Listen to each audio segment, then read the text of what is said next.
Welcome to Yorktown. We hope that your tour will add interest and meaning to your visit. As you are traveling by car, please let me remind you of certain safety points. Speed limits vary along the route, and there are several intersections with heavily traveled roads. Please pay particular attention to stop signs. From time to time, I will add driving instructions and mention potentially hazardous areas.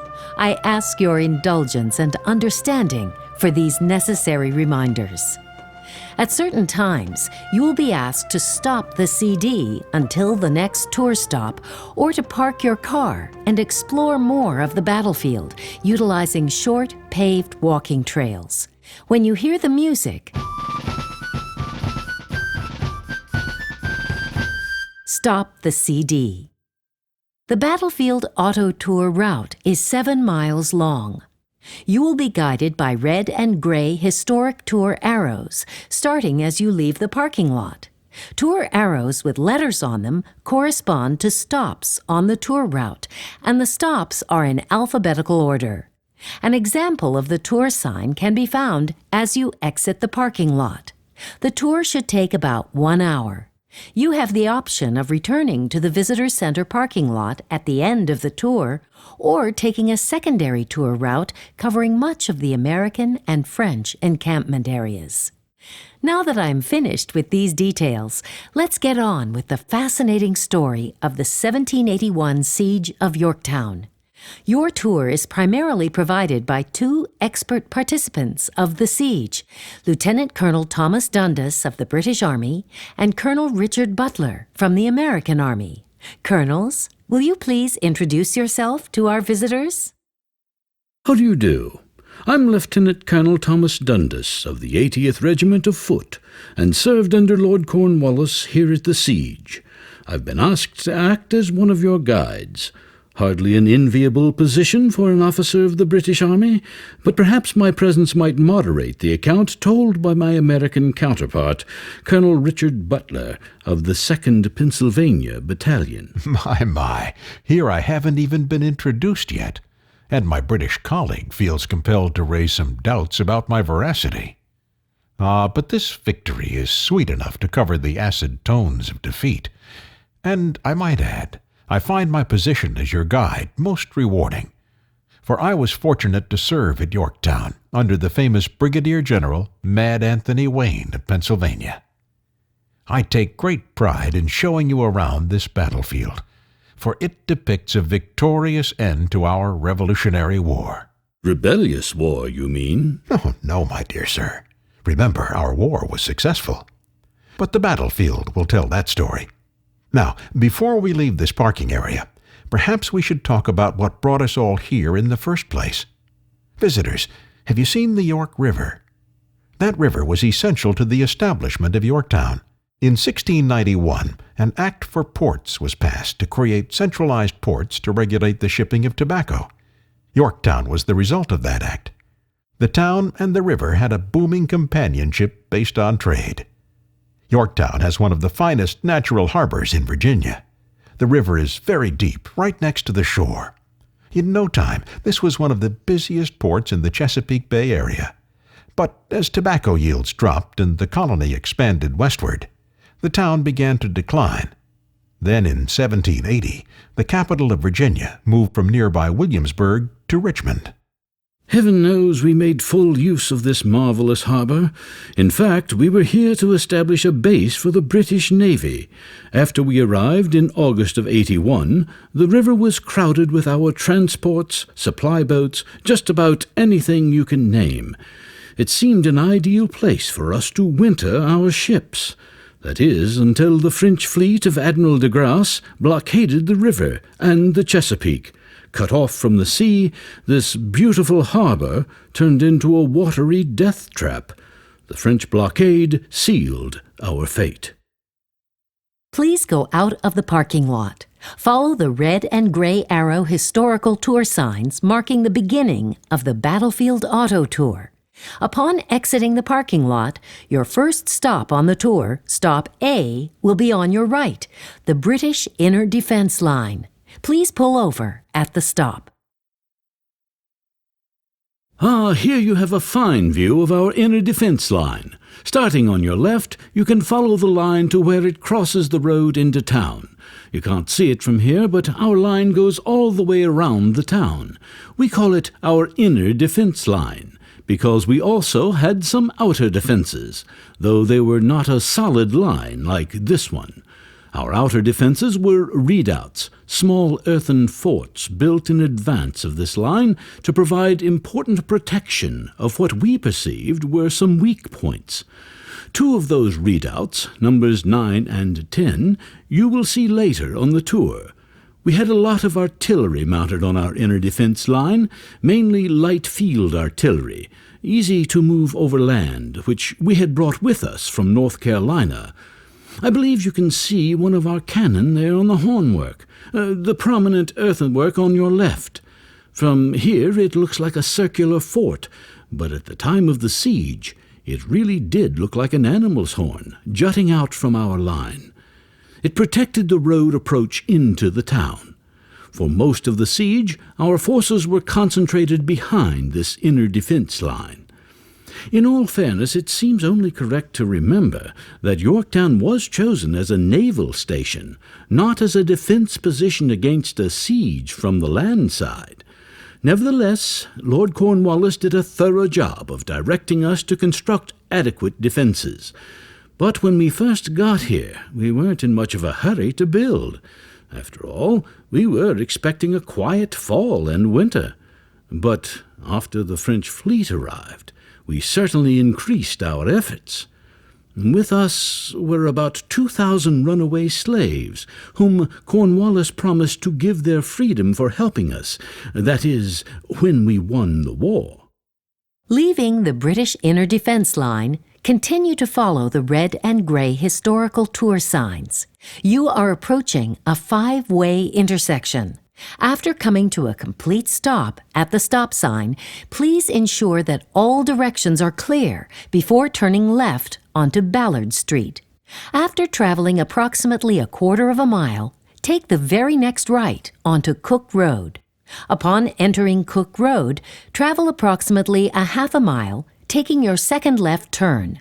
The Grand French Battery, which is stop B on the Battlefield Auto Tour, is on your left. Once you are parked, orient yourself to the earthworks. Pause the CD until you reach the Grand French Battery. Now that we are at the Grand French Battery on the First Allied siege line, it seems a good time to talk about the actual construction of our earthworks. Before we could begin the bombardment of the British defenses, we first had to build earthworks to protect our troops from British artillery fire. Our engineering officers studied the British line and the terrain and determined where we should build our first line of earthworks. The effective range of the American and French siege artillery, which is about 800 to 1,000 yards, determined that our first line of earthworks be approximately 800 to 1,000 yards from the British. On the night of October 6th, with a light rain falling, General George Washington turned the first shovel of dirt. Under the cover of darkness and with incredible speed, the engineers directed 1,500 American and French soldiers in constructing the first siege line. The rain kept the soil soft and easy to pack in our gabion baskets. Gabion baskets are woven cylinder-shaped open-ended baskets, which are staked into the ground next to where the soldiers were digging. As the men dig, the dirt is thrown into the gabions, which help shape and strengthen our earthworks. Our soldiers had made gabions by the thousands prior to that night. Throughout the night we dug, undetected by the British. The rain clouds masked the moon and stars, cloaking us in darkness and muffling the noise of our digging. By morning we had encircled the British with this, our first siege line. Our men marched into the line and proudly planted our regimental flags. But it took a few more days to wield our heavy artillery into position. 3 days later, on the afternoon of October 9th, we began bombarding the British. First, the French battery on our far left side, west of Yorktown, opened up. A few hours later, Washington fired the first shot from an American battery on the far right of our line. The siege in all its fury was on. Bombardment from the battery in front of you was intense. This battery earned a special name, the Grand French Battery, because it held the largest concentration of French cannon during the siege. Being on the receiving end of the American and French cannon was devastating. When the Allies began firing along the entire line, we were forced to move our tents closer into our own earthworks, trying to escape the deadly cannonballs and mortar bombs. As the bombardment intensified, our casualties increased. As you explore the earthworks, please stay on designated paths. Once you are ready to leave the Grand French Battery, turn right onto Cook Road, heading north. Travel approximately 1/4 mile, turning right into the 2nd Allied Siege Line, Stop C on the tour. Pause the CD until you are parked at Stop C. Within 2 days of starting our bombardment, orders came to start on a new 2nd siege line to bring our artillery within point-blank range of the British defenses. Our French allies built a zigzag protective earthwork from our 1st siege line to begin building the 2nd line here, only about 400 yards from the British defenses. This seems a good point to mention something most people don't realize. Though we worked very closely with our French allies, certain divisions were maintained. Throughout the siege, this section of the line was manned by the French. Our portion of the line began at the river bluff east of Yorktown, and we met the French in the middle. I'll tell you more about our part of the 2nd siege line later in the tour. When we saw the French starting this line, we knew that the bombardment was only going to get worse. The enemy's artillery fire was very destructive to our own artillery. Some of their cannonballs actually struck our own cannon and cannon carriages, making them useless. If that wasn't enough, just the day before the French started their new line of earthworks, Lord Cornwallis received a message from his commander, Sir Henry Clinton. Clinton, safe in New York City, had promised Cornwallis reinforcements and a battle fleet. We were expecting them any day, until the message came that Clinton was still in New York, and no longer knew when he could send the relief fleet. You can imagine how that news affected us. But all we could do was work to hold off the enemy and hope that the relief fleet would reach us in time. As you leave Stop C, turn right onto Cook Road, heading north. At the stop sign, turn right onto Ballard Street. Travel approximately 1/4 mile, taking your first left into the parking area for redoubts 9 and 10, which is Stop D on the tour. You are traveling through an area of the battlefield known as No Man's Land, where no one would want to have been during the siege. The British inner defense line is on your left, and the Allied siege lines are on your right. Notice the enclosed earthwork near the road on your left with the pointed stakes, called frays, protruding from its sides. This is Redoubt 9. From the parking lot, Redoubt 10 is on your right, marked also by frays. Redoubt 9 is hidden from view from the parking area. It is just beyond the earthwork manned with cannon. An interpretive sign in the parking lot also provides a map of the layout of these two redoubts. Please stop the CD until you have parked your car. You have another view of some of our inner defense line. In the No Man's Land, we tore down all the buildings and cut down all the trees to have a clear view for at least a half mile in front of our lines. Fortunately, a lot of this area was open fields, so we didn't have much work to do. In the town, we had to tear down a lot of buildings and homes to keep an open view in front of our line. And we needed wood for our fires and for shoring up our earthworks. Remember, our inner defense line encircles the town, and just 400 yards ahead of you is the left flank of our line, on the eastern side of Yorktown. To help protect this critical end of our line, our engineers built 2 earthen forts called redoubts, approximately 100 feet from where you are. These 2 redoubts are numbered 9 and 10. Redoubt 9 is to your left, and Redoubt 10 is to your right, precariously on the edge of the bluff. Most of our other redoubts were part of our inner defence line. One, which was manned primarily by the Royal Welsh Fusiliers, is located on the extreme right of our line, on the western side of town. Redoubts 9 and 10 saw fierce action in our defeat, but Colonel Butler will go into that later. I should hope so. My Pennsylvania line was closely involved in that story, but that is jumping ahead. Excuse me for interrupting, Colonel Dundas. Not at all, Colonel Butler. I quite understand your eagerness to exploit a victory. Until Yorktown they were rather infrequent, weren't they? We did all we could to make redoubts 9 and 10 formidable. In front of the trench surrounding the fort, we put tangled, sharpened tree branches called abattis, and then, within the trench, in some places, we put solid log walls called palisades, and if that wasn't enough of a deterrent, about halfway up these forts' earthen walls, we horizontally set sharpened pointed poles called frays, to slow down anyone trying to scale the walls of the parapet. Ah, but not formidable enough, Colonel, as our successful assault verifies. As you know, we had to capture these 2 redoubts to extend our second siege line to the river, and bring all our batteries within point-blank range of your defenses. The storming of these redoubts on the night of October 14th was one of the most intense dramas of the siege.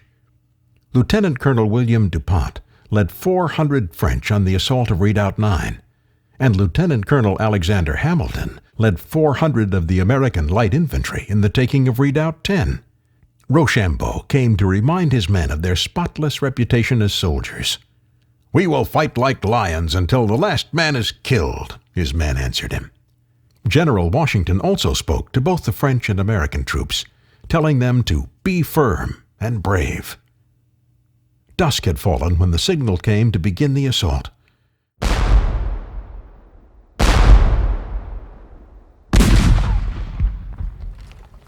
Alexander Hamilton silently guided his men toward Redoubt 10. They charged right through the abattis and through the phrases. In no time we had scaled the walls, and in our furious haste to get inside the redoubt, were all but trampled by our own men. Fleeing British and Hessians collided with Americans as they tried to tumble out of the redoubt and down the embankment to the river. Surrounded on every side, the British commander, Major Campbell, realized all was lost and surrendered. Redoubt 10 was ours. Soon after we had captured our redoubt, the French assault began. The soldiers in Redoubt 9, knowing that Redoubt 10 had just fallen, were waiting in anticipation of the attack. As the French neared their objective, a Hessian sentinel at the redoubt called out, "Verdas, who goes there?" The French cut through the tree barricades before the redoubt and surged over the parapet. It was stormed and won. The taking of the redoubts was a serious blow to our defenses. Though we immediately opened fire from our defensive line, there was no hope of retaking them. We wasted no time in making sure we would keep them. My men of the Pennsylvania line were waiting in reserve. The minute the redoubts were ours, we started digging to connect them with our second siege line, and completed it by morning. No simple task while under bombardment. We then moved in some of our heavy artillery, creating the largest American battery of the siege. With the second siege line finished, our artillery now really hammered the British in Yorktown, destroying their fortifications and finishing off most of their remaining cannon.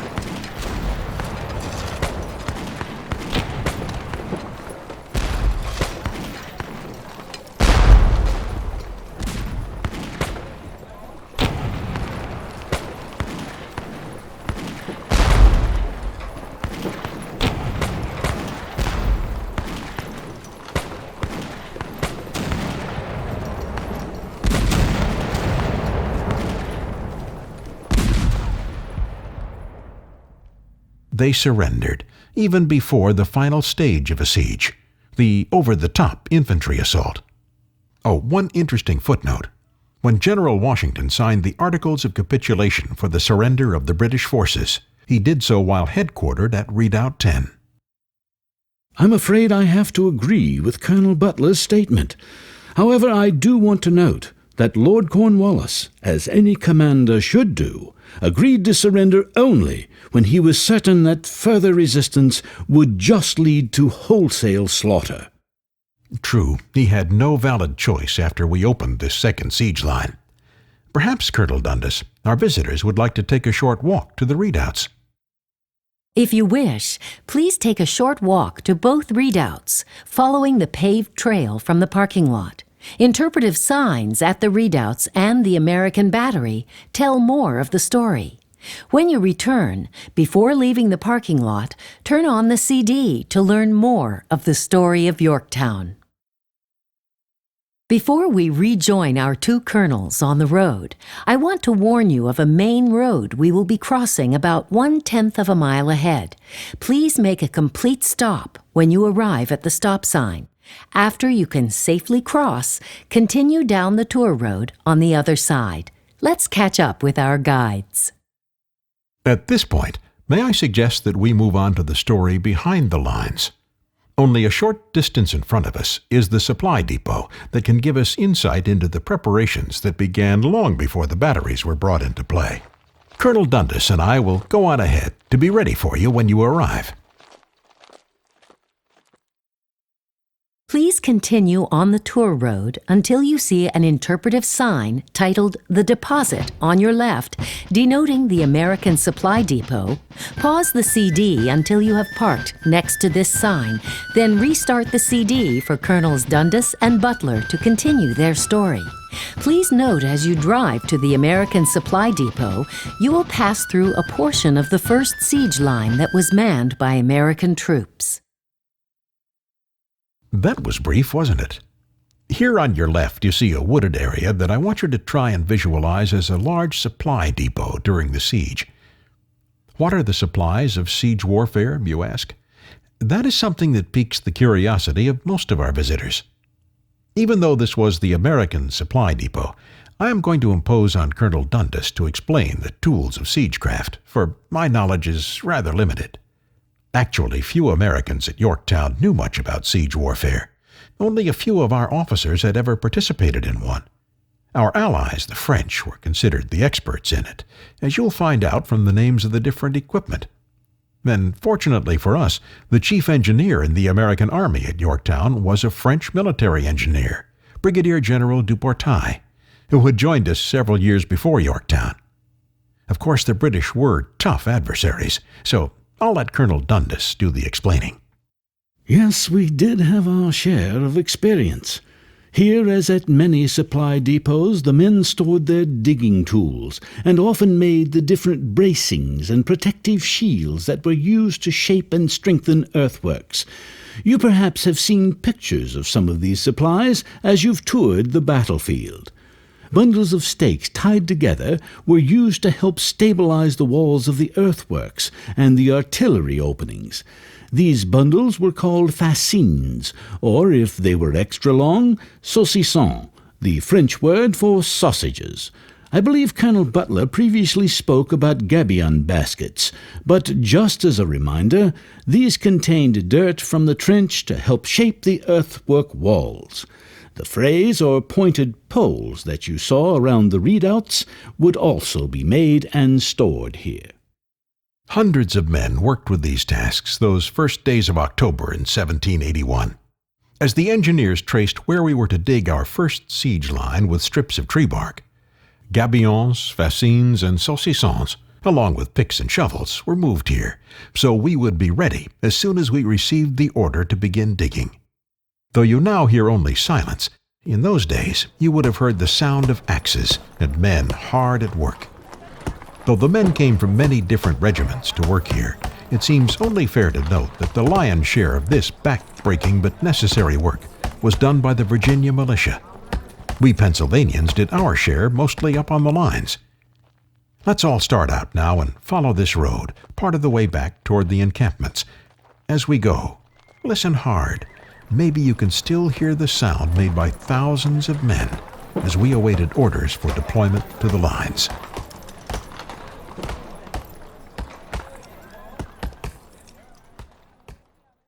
Please continue on and follow Colonels Butler and Dundas down the tour road. As you go, enjoy the view of Wormley Pond to your right. This pond and the dam that forms it were here at the time of the siege. Leave the CD on and listen to their memories of the siege. With flags unfurled and the cadence of drums guiding their steps along the pond, up came soldiers of the Continental Line, some in buff and blue uniforms, but many with only makeshift substitutes. Militiamen brought their own homey touches to this colorful army. Though no uniforms united this group, purpose and confidence electrified the air as they passed. Over 6 years of war had tempered us. We survived defeats and hardships that would have crushed others and left them by the wayside. But that was forgotten. Cornwallis was trapped. Please forgive me again for interrupting, but soon we will be reaching a T intersection. We must take the left turn to continue on to the Moore House. We will rejoin our colonels after we have made that turn. Also, please be alert to the stop sign and the two-way traffic after the stop sign. Until then, please pause the CD, starting it again after you have turned left. Now we are going in time from the beginning of the siege to its final act. For the Moore House, our next destination, was the scene of the surrender negotiations. We are fortunate to have with us an eyewitness, Colonel Dundas. He was one of the British negotiators. Yes, mine was a heavy and unhappy task of being part of the negotiations, and it remains all too vivid in my memory. Our army was trapped. The American and French siege line was like a band of steel to our front, and the French fleet of Admiral de Grasse barred evacuation by sea. We tried to move our army over the York River to join our small force at Gloucester, but a sudden storm made the river as dangerous as the enemy's army.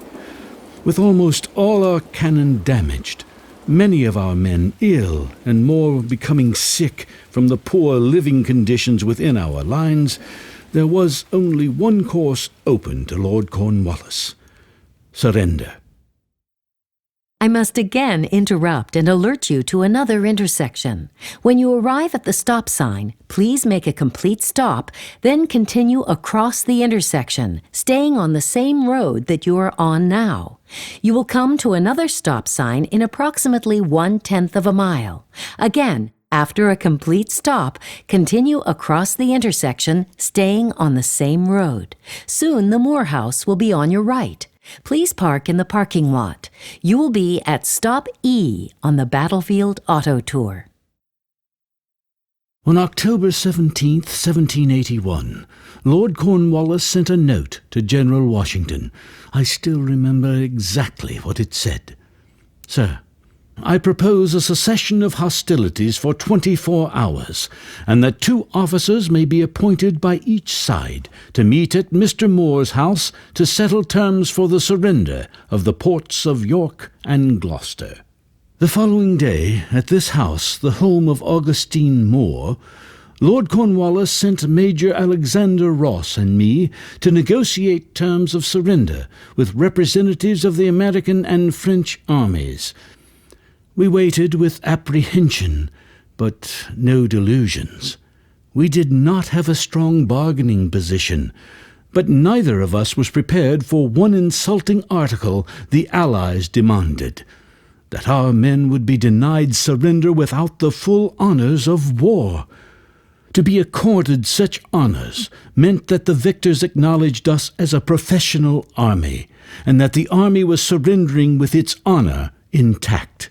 To be granted such honors meant we, the defeated, could march out of our lines with our regimental flags proudly flying and our fifers and drummers saluting the victor with one of the victor's military marches. It was the way a bested but proud army exchanged compliments with the winner. To be denied these honors was the difference between a dignified defeat and a humiliating one. We argued with the Allied negotiators, the Viscount Noailles and Colonel John Lawrence, into the night, but they were unshakable. especially Lawrence. Of course, we had a good reason for being so stubborn and insistent. In May of the previous year, Cornwallis's commander, General Clinton, besieged our army under General Benjamin Lincoln at Charleston. After 6 weeks of gallant defense, Lincoln was forced to surrender, and Clinton denied him the full honors of war. Colonel Lawrence suffered that defeat at Charleston. He, with General Washington's approval, was determined that Cornwallis would receive the same terms of surrender that had been granted to the Americans at Charleston. It was midnight when the negotiations ended, and we'd had no success in changing that bitter article. The next morning, Lord Cornwallis and Captain Simmons, our senior naval officer, signed the Articles of Capitulation. All that remained now was the official ceremony of surrender. Now I would suggest you turn off the CD and take a few minutes to walk around the grounds. Take advantage of this wonderful view of the river as it opens into the Chesapeake Bay on your right. If the house is open, you may wander through the home and see the room where it is believed the surrender negotiations took place. When you are back in your car and ready to leave, please turn the CD back on. Our next destination is Surrender Field, where much of the surrender ceremony took place. You will have to backtrack to Wormley Pond. Follow the red and gray historical tour signs that direct you to the road we came in on. Take a left out of the parking lot and then take the second right turn. You will come to a stop sign at a main road. Again, because you will be crossing a main road, please pause the CD and turn it on after you have crossed the intersection. Soon you will be crossing over the Wormley Pond Dam. Once you do, you will be entering a part of the American Army's encampments. As you proceed, you will be passing several interpretive signs detailing aspects of specific American units and their camps. If you wish, when you approach one of these interpretive signs, pause your CD and stop to learn more about the American Army at the siege. As we go toward Surrender Field, it hardly seems necessary to talk about British reactions. However, we were totally unprepared for the impact this surrender had. We had always scoffed at the idea that independence for the colonies would become a reality. Though we worked long and hard for it, I must admit that the idea seemed at best a scant hope in our early days. Even long after the Declaration of Independence, our Congress in Philadelphia still received the same gloomy dispatches from General Washington. He needed troops, he needed supplies, and he needed money to pay the soldiers. But little, if anything, could be done to help him. The recruiting posters of those days said, "Spend a few happy years viewing this beautiful continent after returning home with pockets full of money and covered with laurels." They were an amusing contrast to the reality faced by our threadbare, hungry, and penniless soldiers. Yet men came. They came from the farms, from the seaports, from the cities and towns, and from the hills and the countryside of all 13 colonies. They were timid and brave, rich and poor. Some spoke a foreign language. Some were of a different race. Some had dreams only of personal gain. Others had dreams of a free land. Some, enslaved blacks, were promised freedom in exchange for their military service. We are a rare mixture of people with different motives, customs, and dialects, but somehow a unifying thread strung us into an army that could be bested, but not beaten, that could be overpowered, but not conquered. Here at Yorktown, all these diverse elements melded into a war machine that knew few equals. It was here that our vague notions of liberty and independence solidified into one gigantic press for victory. With this unity of purpose, we pushed against the power of the British throne, and we won. Here, by this one battle in the stream of history, we sent shock waves throughout the world. Our victory won us an independence that until now had only been a dream. But Yorktown was no single incident. It was the culmination of years of dedicated and stubborn resistance that disheartened some.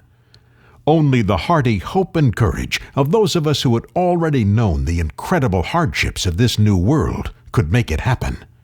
Though we were printers, farmers, tradesmen in name, in boldness and daring we are without equal.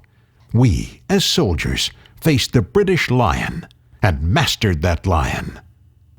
Now we will return to the quiet pursuit of building our country. We have famous names to add to our history: Washington, Lafayette, and Hamilton. But all their brilliance combined would only be a whisper in the wind, without a kindred spark in each one of the men who marched through the war with them, and marched to the battlefield here at Yorktown. Again, I must interrupt to caution you against a dangerous intersection. You will arrive soon at a stop sign and you will be crossing Cook Road.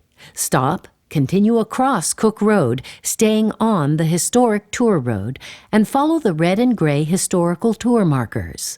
Almost immediately, you will arrive at another road. Turn right onto it.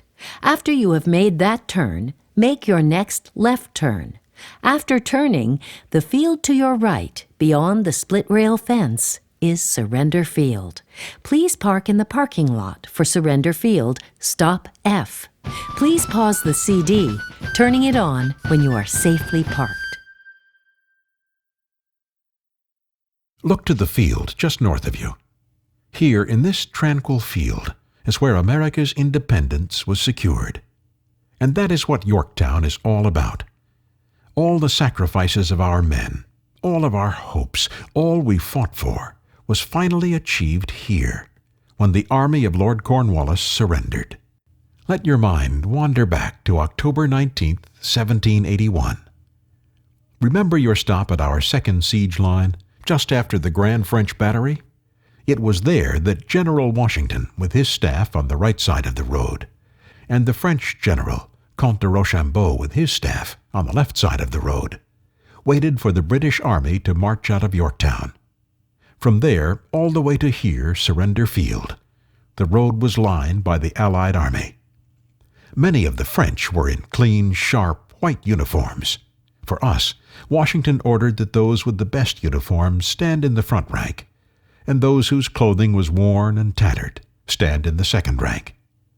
And all around, the local citizens gathered to witness the spectacle.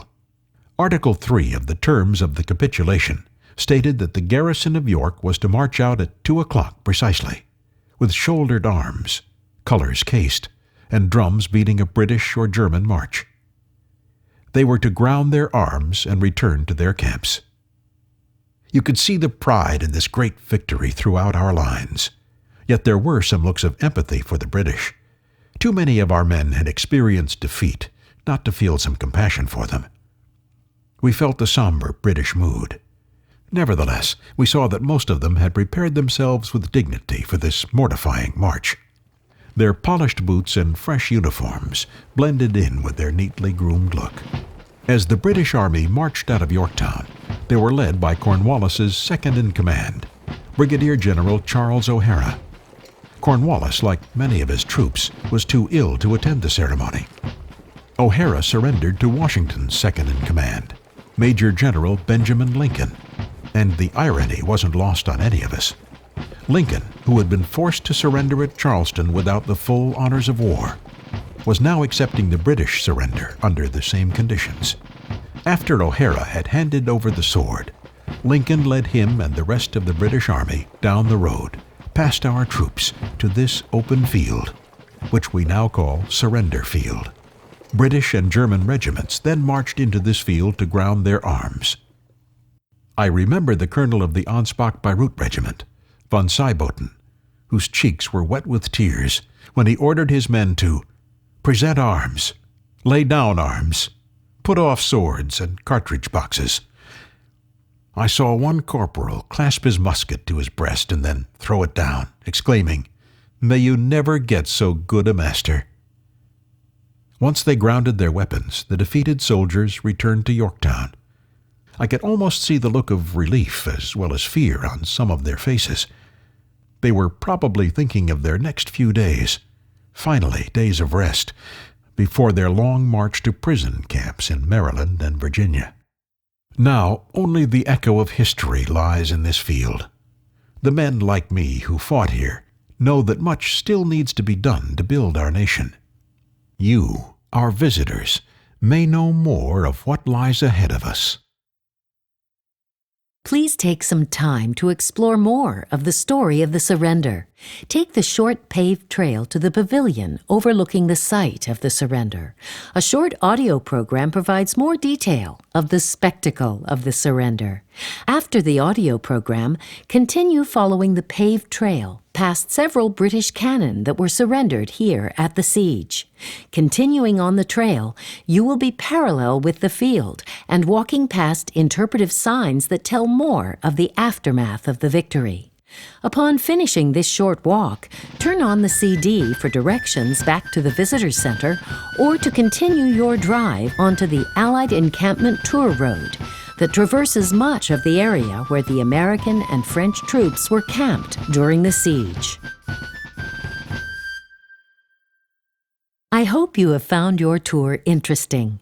If you wish to continue through the American and French encampment areas, continue your tour by following the yellow and gray historical tour markers, which begin just to the right of the parking lot. The Yorktown brochure you received at the Visitor Center also includes a map of this route and brief information on each of the stops. Additional interpretive signs along the way provide more historical information. The Allied Encampment Tour is 9 miles long and will eventually bring you back to the Visitor Center where you began your tour. If you wish to conclude your tour, depart Surrender Field the same way you came in. At the stop sign, after a complete stop, continue straight across the intersection onto the tour road. After a short distance, this road will end at a stop sign. Turn right. At the next stop sign, come to a full stop, as there is usually quite a bit of traffic on Cook Road, and then turn left. At the next stop sign, come to a complete stop and turn left onto Ballard Street. The entrance to the Visitor Center is just ahead on your right. This is where you began your tour. Thank you for visiting Yorktown Battlefield.